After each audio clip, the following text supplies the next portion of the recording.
AD की तरफ से अभी 2021 में ही काफी सारे नए प्रोजेक्ट्स को लॉन्च करने का प्लान किया गया है, जिसमें निर्भय मिसाइल से लेके घातक यूसीएवी की प्रोटोटाइप तक शामिल है।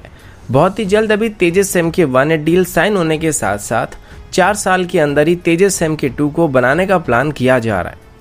डीआरडीओ की तरफ से अभी लद्दाख में हमारे जवानों को सपोर्ट करने के लिए एक वाइड वैरायटी की सपोर्टिव प्रोडक्ट्स को डेवलप किया गया और अंत में WHO की वेबसाइट में पूरा जम्मू एंड कश्मीर भारत की मैप से अलग करके दिखाया गया है। और साथ ही वीडियो रिकॉर्ड करते दौरान मैंने WHO की साइट में कुछ नोटिस किया है, जो कि आप सभी को एक बार जरूर देखना चाहिए, क्योंकि ये बात बर्दाश्त करने वाली बात नहीं है। ऐसे ही कुछ और खबरों के बारे में हम आज की वीडियो में बात करने वाले हैं। नमस्कार दोस्तों, मेरा नाम है अंशुमन नायक और आप सभी का बहुत बहुत स्वागत है इंडियन डिफेंस न्यूज की डिफेंस टॉक सीरीज में, जहां पर हम रोज नए नए डिफेंस अपडेट्स के बारे में बात करते हैं। तो चलिए देर न करते हुए आज की वीडियो शुरू करते हैं। आज की पहली अपडेट एरोनॉटिकल डेवलपमेंट एस्टेब्लिशमेंट यानी कि एडी की तरफ से है। मीडिया रिपोर्ट के मुताबिक एडी की तरफ से अभी 2021 में काफी सारे टेस्टिंग और मिशन को करने का प्लान किया गया है। रिसेंटली एडी की 62nd राइजिंग डे के अवसर पर एडी की तरफ से अपने आने वाले प्रोजेक्ट्स के बारे में कुछ डिटेल दिया गया था, जिसमें सबसे पहले तो एडी की तरफ से अपनी निर्भय मिसाइल की दूसरी टेस्ट को करने का प्लान किया जा रहा है और इसमें निर्भय मिसाइल के साथ हमारे इंडिजिनस स्मॉल टर्बोफैन इंजन को टेस्ट करने का प्लान किया गया है। पिछली बार जब इसको टेस्ट किया गया था तो ये सक्सेसफुल नहीं हो पाया था। अब उम्मीद किया जा रहा है कि इस बार इसमें सभी इशू को फिक्स कर दिया गया होगा। वैसे अगर इस बार भी इसमें कुछ इशू सामने आती है तब भी निर्भय मिसाइल को आर्मी में शामिल किया जा सकता है और इसमें इंडिजिनस इंजन के बदले Russian origin Saturn 36 MT engine का इस्तेमाल करके इसकी प्रोडक्शन को शुरू किया जा सकता है। निर्भय मिसाइल के बाद एडी की तरफ से अभी फुल मिशन सिमुलेटर्स को भी डिजाइन करने का फैसला किया गया, जिसको आमतौर पर इंडियन एयरफोर्स के पायलट्स को ट्रेनिंग करने के लिए इस्तेमाल किया जाता है और इस तरीके की पहली यूनिट को इसी साल से ऑपरेशनल करने का प्लान किया गया है।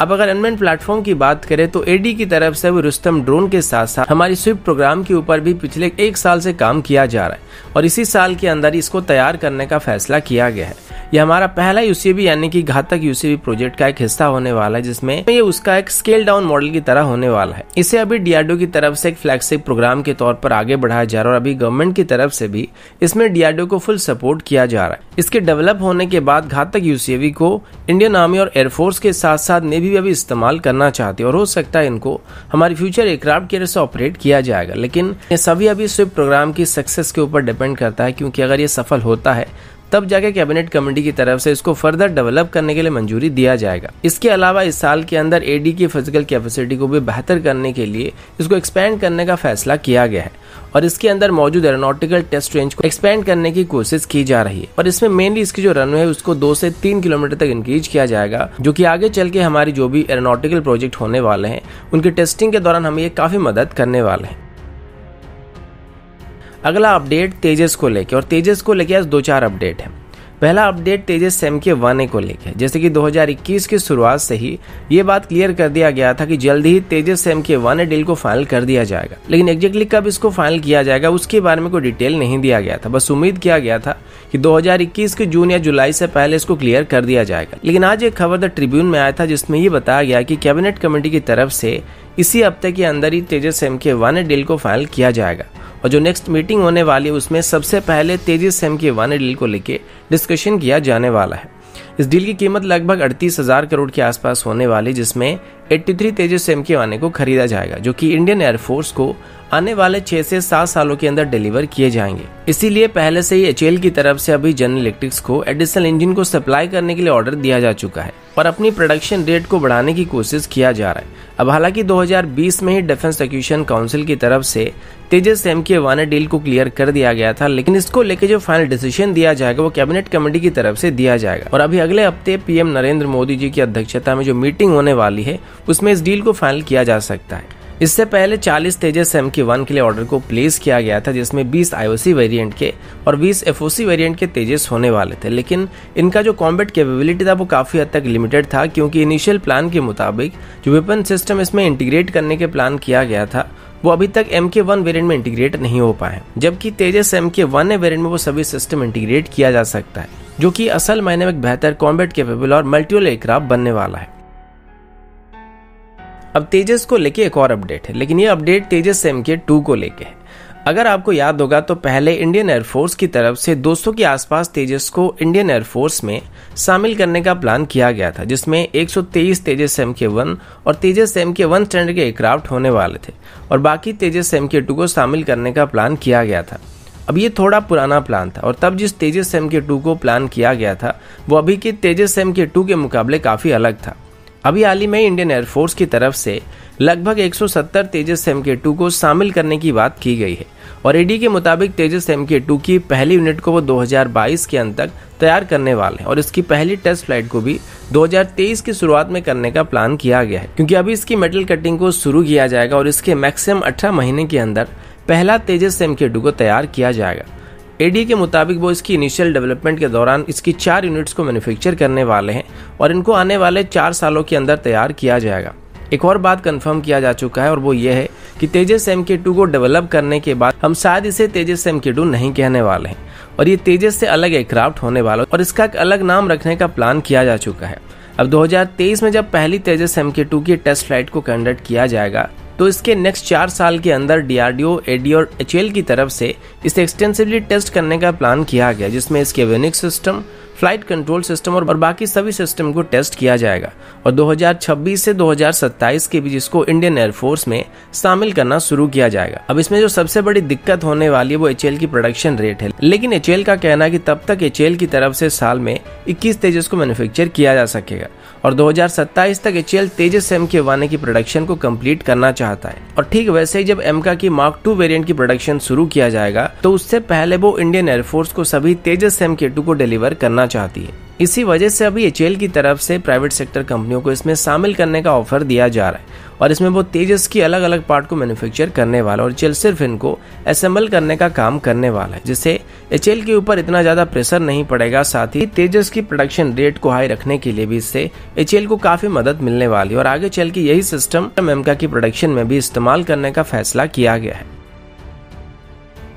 अगला अपडेट DRDO की तरफ से। DRDO की तरफ से भी रिट्रैकेबल लैंडिंग गियर को फॉर्मली एडी को हैंडओवर किया गया है। इन लैंडिंग गियर्स को आगे चल के रुस्तम 2 या हमारी स्विफ्ट UCV प्रोग्राम में इस्तेमाल किया जाएगा। इनको फॉर्मली एडी को डिलीवर करने के लिए DRDO की तरफ से अपनी Chennai west combat vehicle research and development establishment में एक समारोह का आयोजित किया गया था और इनको DRDO के चीफ जी सतीश रेड्डी जी के द्वारा एडी को हैंडओवर किया गया था। वैसे इस अवसर पर एक नहीं बल्कि DRDO की तरफ से कई सिस्टम को हैंडओवर किया गया था, जिसमें नेवी की प्रोजेक्ट 75I के अंदर बनने वाले सबमरीन के लिए भी 18 अलग अलग तरह के फिल्टर को भी डिलीवर किया गया है। वहीं पर रुस्तम ड्रोन की बात करें तो अभी इसमें कुछ सीरियस मॉडिफिकेशन करने का प्लान किया जा रहा है और इसकी परफॉर्मेंस में अभी काफी बदलाव होने वाली है। ये हमारा एक मेल ड्रोन है और ये आगे चल के इंडियन एयरफोर्स की हेरॉन ड्रोन्स को रिप्लेस करने वाला है और DRDO के मुताबिक रुस्तम 2 को यूनाइटेड स्टेट की MQ1 ड्रोन की बराबरी का बनाने का फैसला किया गया है। अब इसमें 100 हॉर्स पावर की 2 इंजन का इस्तेमाल किया जाता है, लेकिन इसकी फ्यूचर प्रोडक्शन वेरिएंट में 180 हॉर्स पावर तक इंक्रीज करने के साथ साथ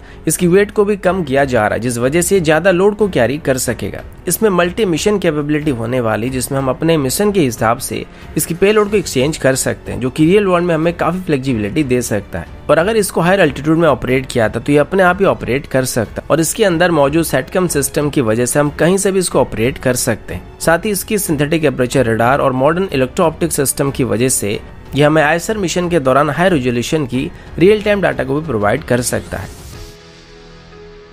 अगला अपडेट भी DRDO की तरफ से है। ANI की रिपोर्ट के मुताबिक जैसे कि अभी लद्दाख में भारत की तरफ से काफी हेवी डिप्लॉयमेंट करके रखा गया है। इसी दौरान हमारे जवानों को ठंड से बचाए रखने के लिए और उनकी सहूलियत के लिए DRDO की तरफ से मल्टीपल प्रोडक्ट को तैयार किया गया है, जिसमें सबसे बेहतरीन प्रोडक्ट की बात करें तो इसका नाम हिमतापक हीटिंग डिवाइस और स्नो मेल्टर्स है और ये अभी लद्दाख में हमारे इंडियन आर्मी को काफी मदद करने वाली है। अब DRDO की तरफ से बताया गया कि इनको सिर्फ लद्दाख में ही नहीं बल्कि चाइना के साथ चल रहे तनाव खत्म होने के बाद भी शेचिंग जैसे इलाकों में इस्तेमाल किया जा सकता है और अभी इंडियन आर्मी की तरफ से ऐसे कई सिस्टम के लिए ऑर्डर को प्लेस किया गया जिनकी कीमत लगभग 420 करोड़ के आसपास होने वाली है। बाकी कुछ और मेजर प्रोडक्ट्स की बात करें तो DRDO की तरफ सभी प्रैक्टिकलिटी को ध्यान में रखते हुए सोलर स्नो मेल्टर्स को और फ्लेक्सिबल वाटर बॉटल्स को भी डेवलप किया गया है, जिससे फ्रीजिंग टेम्परेचर में भी पानी को लेकर हमारे जवानों को कोई दिक्कत नहीं होने वाली है और अभी इनको आर्मी के अलावा ITV के द्वारा भी इस्तेमाल करने का फैसला किया गया है। अब इससे पहले डीआरडीओ की तरफ से सियाचिन या लद्दाख एरिया में हमारे जवानों को ठंड से बचाए रखने के लिए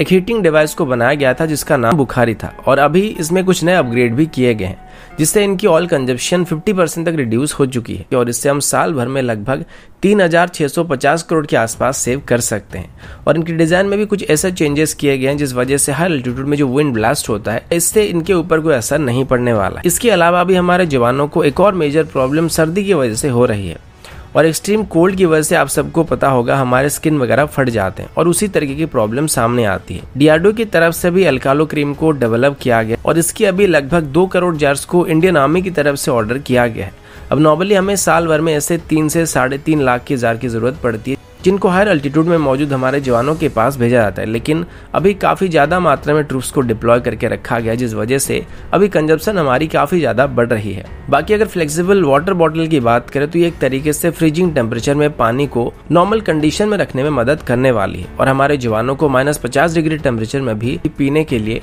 नॉर्मल वाटर मिल सकता है। अब ये सिर्फ कोल्ड टेम्परेचर में नहीं बल्कि हॉट वेदर कंडीशन में भी काम आने वाला है, और -50 डिग्री से लेके +100 डिग्री टेम्परेचर में भी इसके अंदर मौजूद पानी की टेम्परेचर नॉर्मल रहने वाला है। बाकी सोलर स्नो मेल्टर्स की बात करें तो इससे पहले सियाचिन में और खारदुंगला में टेस्ट किया गया था, और ये सोलर एनर्जी की मदद से स्नो को मेल्ट करके उससे हमें ड्रिंकिंग वाटर को प्रोवाइड कर सकते, और ये सिस्टम 1 घंटे के अंदर हमें 5 से 7 लीटर के आसपास पीने लायक पानी को सप्लाई कर सकता है। अगला अपडेट इंडियन आर्मी की तरफ से है, और ये कुछ हद तक फार्मर प्रोटेस्ट के साथ जुड़ा हुआ है। वैसे आप सभी को पता होगा कि 26 नवंबर से देश भर में नई फार्मिंग लॉ को लेकर प्रोटेस्ट किया जा रहा है जिसको सोशल मीडिया में काफी समर्थन किया जा रहा है। कुछ लोग इसको सपोर्ट करते आ रहे हैं और कुछ लोग इसका विरोध कर रहे हैं। अब ये एक पॉलिटिकल मुद्दा है जिस वजह से हम इस पर ज्यादा डिटेल में बात नहीं करने वाले, लेकिन बीच में एक वीडियो वायरल हुआ था जिसमें इंडियन आर्मी के जवान को इसमें देखा गया था जिसमें फार्मर प्रोटेस्ट को लेके गवर्नमेंट के खिलाफ उसने कुछ गलत सलभ शब्द का इस्तेमाल किया था और एक गलत मैसेज दिया था। अब हमारे देश के अंदर प्रोटेस्ट करना और सरकार से अपना हक मांगना हमारा अधिकार है, लेकिन आम जनता के साथ अगर कोई इंडियन आर्मी की यूनिफॉर्म पहन के गवर्नमेंट के अगेंस्ट में कुछ बोलता है तो इसका एक नेगेटिव इम्पैक्ट पड़ता है, क्योंकि डिफेंस फोर्सेस का जो सबसे पहला नियम होता है वो डिसिप्लिन होता है। इसी बात को लेके पिछले कई दिनों से थोड़ा हंगामा चल रहा था और ये आर्मी की रेपुटेशन के लिए भी काफी खराब चीज था। अभी फाइनली एएनआई में इसको लेकर एक रिपोर्ट आया था जिसमें ये बताया गया है कि इस वीडियो में जो भी आर्मी के जवान मौजूद थे उनका नाम लैंस नायक दीपक कुमार था, लेकिन अभी वो इंडियन आर्मी के इन सर्विस पर्सनल नहीं है। वो अगस्त 2018 से इंडियन आर्मी से अवसर ले चुके हैं जिस वजह से इसका इंडियन आर्मी के साथ कोई लेना देना नहीं है। बाकी एक इंडिविजुअल के हिसाब से वो अपना मत रख सकते हैं, इसमें कोई गलत बात नहीं है।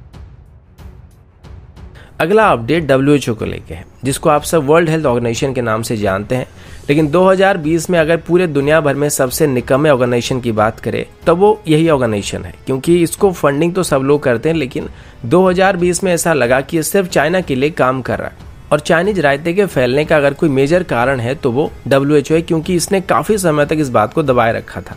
और यहाँ तक कि आज भी ये इसके बारे में कोई स्पेसिफिक स्टेटमेंट नहीं दे पा रहे। लेकिन इसी बीच WHO की तरफ से अपने वेबसाइट में जिस मैप का इस्तेमाल किया जा रहा है उसको अगर आप लोग गौर से देखेंगे तो आप सबको दिखेगा कि इसमें WHO की तरफ से भारत से पूरी तरीके से जम्मू एंड कश्मीर को अलग करके दिखाया गया है, जबकि जो अक्साई चीन वाला पार्ट है उसको डिस्प्यूटेड रीजन बताया गया है। एक और चीज मैंने नोटिस किया और वो ये था कि जब भी आप किसी देश के ऊपर अपने क्रॉसर को वहाँ पे लेके जाएंगे तो उस देश का नाम और उसमें चाइनीज रायते के अफेक्टेड लोगों की संख्या बताता है। और यहाँ पर आप सब देख सकते हैं जब मैं जम्मू एंड कश्मीर के ऊपर क्रॉसर लेके जा रहा हूँ तो तब ये पाकिस्तान बता रहा है, जबकि जम्मू एंड कश्मीर वाला पार्ट पाकिस्तान के अंदर भी इस मैप में दिखाया नहीं गया है। और ये बात मैंने तब नोटिस किया जब मैं पूरा वीडियो लगभग बना चुका था और बाकी इसका स्क्रीनशॉट लेने के लिए साइड में आया था। अब इसका क्या करना है मुझे सही से नहीं पता, लेकिन इसका छोटा एक पार्ट मैं अपने ट्विटर हैंडल में अपलोड करने वाला और आईडी आपको वीडियो में दिख रहा होगा या फिर इसको पिन कमेंट में डाल दूंगा, तो उसको रिट्वीट करना मत भूलिएगा। साथ ही PMO एक्सटर्नल अफेयर मिनिस्ट्री और हमारी हेल्थ मिनिस्ट्री को उसमें टैग करना मत भूलिएगा।